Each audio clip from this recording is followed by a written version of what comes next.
kakaiba yung waterfalls nila dito. Hindi gagaya sa atin na yung waterfalls is sobrang laki, malawak. But waterfalls nila dito sobrang cute kasi nga sa wet. Kaya yan, pakita ko sa inyo. I'm talking a lot. Ayan. Yan yung waterfalls ng Adelaide. Sa nakikita ko, maliit lang yung tubig niya.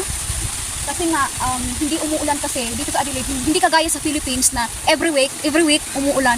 Dito hindi umuulan dito. Kaya yan lang yung water na lumalabas. At maliit lang siya. Maliit lang yung pool. Yun yung tao pool. Yeah, maliit lang siya pero walang isda. Hindi kagaya sa atin, kung may pool, may mga isda. Dito wala. Siguro, maybe the water is cold. I think.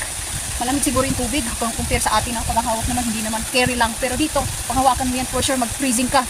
Mag-freeze yung kamay mo. Kasi even dito, na nag-vlog ako ngayon, pero yung breath ko, umuusok kasi sa lamig. Lamig talaga dito.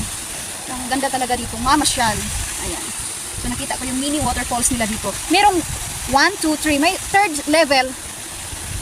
Pero hindi gaya, parang ganito lang din. Hindi din gaya na, pag pumunta ka na sa third level, malaki din yung waterfalls. Hindi, kasi hindi naman kasi lagi umuulan. So, yun yun. Today is 7.4.